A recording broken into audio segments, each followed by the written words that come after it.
मैं आपके लिए करतारपुर की रजिस्ट्रेशन का जो प्रोसेस है वो मैं लेकर आया हूँ, तो उसको मैं आपको स्टेप बाय स्टेप बताता हूँ कि वो उसको कैसे करना है।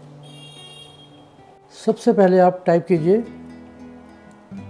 करतारपुर कॉरिडोर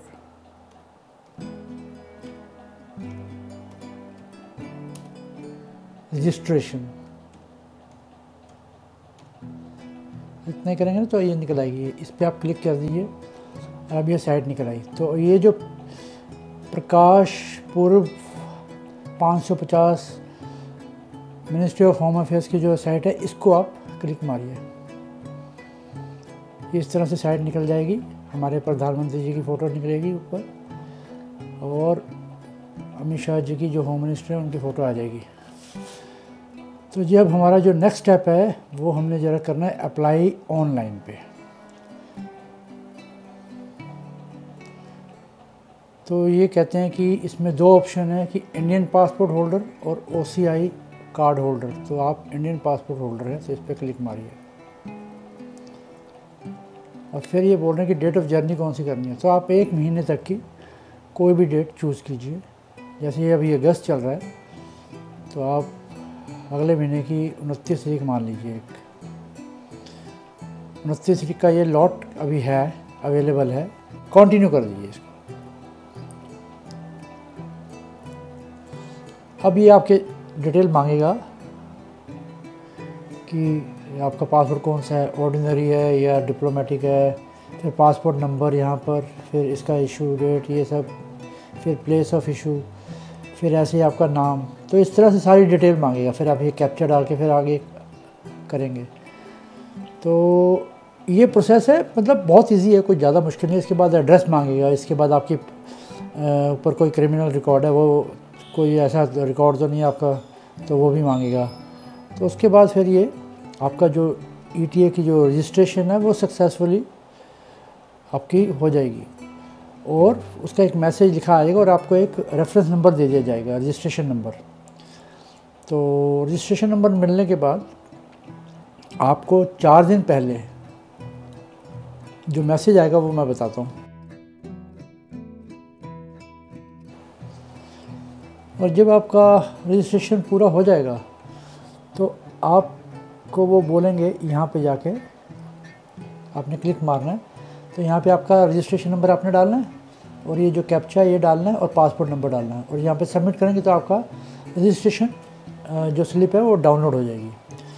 और जैसे ही बाई चांस आपका रजिस्ट्रेशन अप्रूव हो जाता है, उसके बाद ETA भी आपका अप्रूव हो जाता है, तो आपको फिर एक मैसेज आएगा 4 दिन पहले जाने से, SMS आएगा। तो इसी जगह पे आके, जैसे आपने रजिस्ट्रेशन स्टेटस में और ETA डाउनलोड में जाके इसी जगह पे आपने ETA भी आपको डाउनलोड करना है कॉपी, तो वो आपको लेके जानी है। और अगर नहीं अप्रूव होता तो आप नहीं जा सकते। तो ये है इसका प्रोसीजर।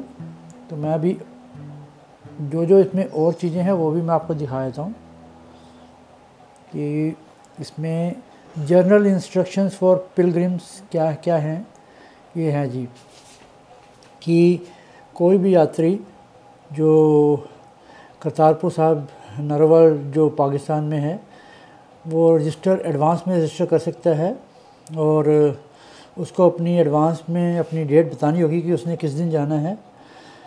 और जो रजिस्ट्रेशन होती है उसका ये मतलब नहीं होता कि आपको वहाँ जाने का अधिकार मिल गया, क्योंकि जब तक आपका ETA अप्रूव नहीं होगा तब तक आपको कोई अधिकार नहीं मिलेगा जाने का।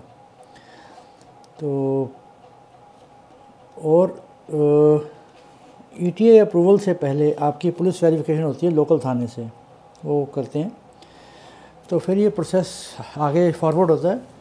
जो इन्वेस्टिगेटिंग एजेंसी होती हैं सब चेक करती हैं आपका रिकॉर्ड्स। उसके बाद फिर ये होम ऑफिस को भेजा जाता है, फिर वहाँ से आपकी अप्रूवल आती है। अच्छा, अब आपने वहाँ क्या क्या करना है और क्या नहीं करना वो भी लिखा हुआ है इसमें, कि इको फ्रेंडली मटेरियल लेके जाना है, और preferably cloth bag should be used and surrounding should be kept clean. तो जो वातावरण को साफ़ सुथरा बनाए रखें। और करेंसी जो वहाँ लेके जानी है वो RBI के हिसाब से लेके जानी है, $20 के करीब, और 11,000 इंडियन रुपीज़। तो 7 किलो बैगेज आपको अलाउड है, इंक्लूडिंग ड्रिंकिंग वाटर। इससे ज़्यादा बिल्कुल नहीं लेके जाइए। और जो चीज़ें नहीं लेके जा सकते उसमें है जी कि जो नेगेटिव लिस्ट में, लाइक ये जितने भी फायर आर्म्स, एम्यूनेशन, एक्सप्लोसिव, ये जितने भी, इनसे हमारा कोई लेना देना नहीं है। फिर भी आप एक बार पढ़ लीजिए इसको। स्मोकिंग, ड्रिंकिंग और तंबाकू का वहाँ सेवन बिल्कुल नहीं हो सकता, क्योंकि वो एक धार्मिक स्थल है। और किसी भी अज्ञात वस्तु को वहाँ पे ना छुएं और उसके बारे में अथॉरिटी को बता दें। और कोई भी तेज़ गाने नहीं बजाने वहाँ पे, तेज़ म्यूज़िक नहीं बजाना। और जो भी कोई फ़ोटोग्राफी आपने करनी है वो परमिशन लेके करनी है, विदाउट परमिशन बिल्कुल नहीं करनी है, नहीं तो आप प्रॉब्लम में आ जाएंगे, क्योंकि आप किसी दूसरी कंट्री में होंगे। अब वो ये भी बता रहे हैं कि instruction for filling registration form, मैंने वैसे आपको बता दिया, लेकिन आप यहाँ से भी एक ये PDF फाइल है, इसको डाउनलोड करके ले सकते हैं। और एक चीज़ जो मैं सबसे ज़्यादा ज़रूरी बताऊंगा आपको, जो आपने इसमें अपनी फ़ोटो और अपना पासपोर्ट की जो कॉपी अपलोड करनी है, मैं ये बार बार बोल रहा हूँ, वो एक्रोबैट यानी कि PDF फाइल होनी चाहिए। वो दूसरी कोई भी वो नहीं चलेगी और वो एक्सेप्ट ही नहीं होगी। आपकी फ़ोटो, पासपोर्ट साइज़ फ़ोटो और आपका ये जो पासपोर्ट की फ़ोटोकॉपी, वो PDF फाइल में होनी चाहिए। तो आपको PDF डाउनलोड करना पड़ेगा। तो ये देखिए लिखा भी हुआ है, scan copy of passport size photograph in JPG format not exceeding 300 KB in size.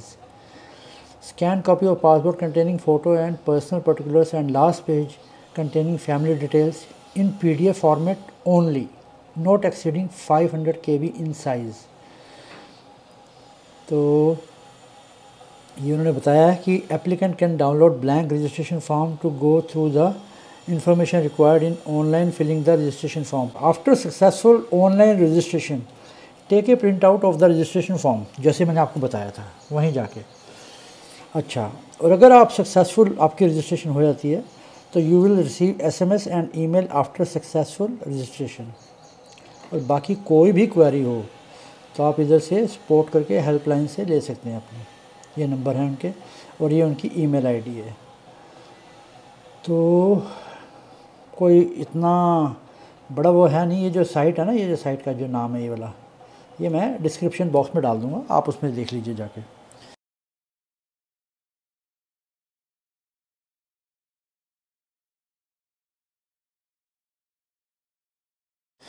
तो जी ये तो थी इसमें ये बात। हाँ, एक चीज़ और जो इसमें मैं ऐड करना चाहूँगा, जो मुझे अभी जब मैं गया था तो मुझे बताया गया था, कई लोग ये मान के चलते हैं जी कि हम आधार कार्ड लेके जाएंगे और हमारे को जाने दिया जाएगा। तो ये भूल जाइए, आधार कार्ड की वहाँ कोई वैल्यू नहीं है। आपका वैलिड पासपोर्ट चाहिए, उसके बेस पे ही आप जा सकते हो, क्योंकि वो इंटरनेशनल कंट्री में आप एंटर कर रहे हैं, तो वहाँ पासपोर्ट की ज़रूरत है। गवर्नमेंट ने आपके लिए एक प्रोविज़न अच्छा कर दिया है कि आपके पासपोर्ट पे पाकिस्तान की कोई स्टैंप नहीं लगेगी।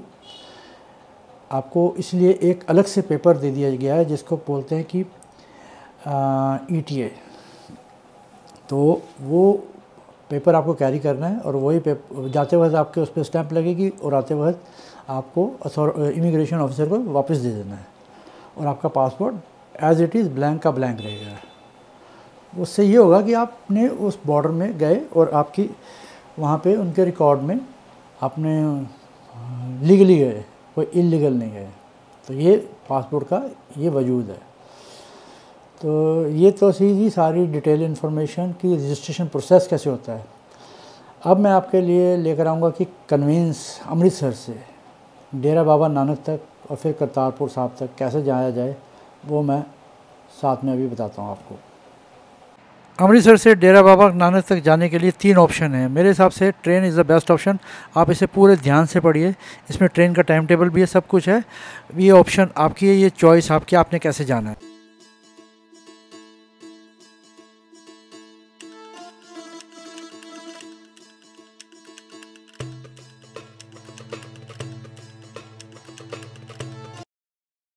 मैं अमृतसर से डेरा बाबा नानक टैक्सी में आया था, लेकिन मैंने वापसी का जो प्लान है वो ट्रेन से जाने का बनाया।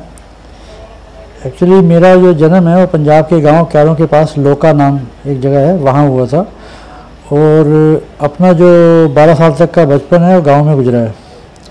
आज डेरा बाबा नानक के स्टेशन पर आकर वो सारी पुरानी बातें ताज़ा हो गई, जब हम कैरो स्टेशन से कोयले के इंजन वाली गाड़ी में बैठकर भक्तों वाले स्टेशन जाया करते थे अपनी बड़ी बुआ जी से मिलने। डेरा बाबा नानक से ये जो पैसेंजर ट्रेन जो कि वेरका तक जाती है, इसके बीच में रत्तर छत्तर, रामदास, हरदोरावल, फतेहगढ़ चूड़ियाँ, मजीठा जैसे छोटे स्टेशन से होकर गुजरती है। लगभग 1 घंटा और 20 मिनट की जर्नी है। टिकट मात्र 30 रुपये का है, पर जो मज़ा है उसकी कोई कीमत नहीं है, अनमोल है वो, रियली। तो आप भी एक बार ट्राई कीजिए, मज़ा आएगा आपको। तो ये मेरा अपना एक्सपीरियंस है, ये मैं शेयर कर रहा हूँ। ये वेरका स्टेशन है जहाँ पे ये गाड़ी का आखिरी पड़ाव आता है।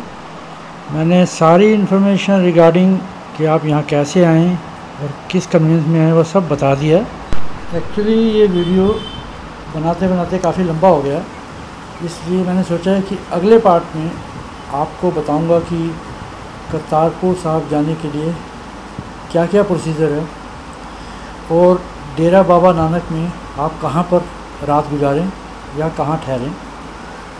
तो अगर ये वीडियो आपको पसंद आया हो तो प्लीज़ इसे ज़्यादा से ज़्यादा शेयर कीजिए और ज़बरदस्त तरीके से सब्सक्राइब कीजिए।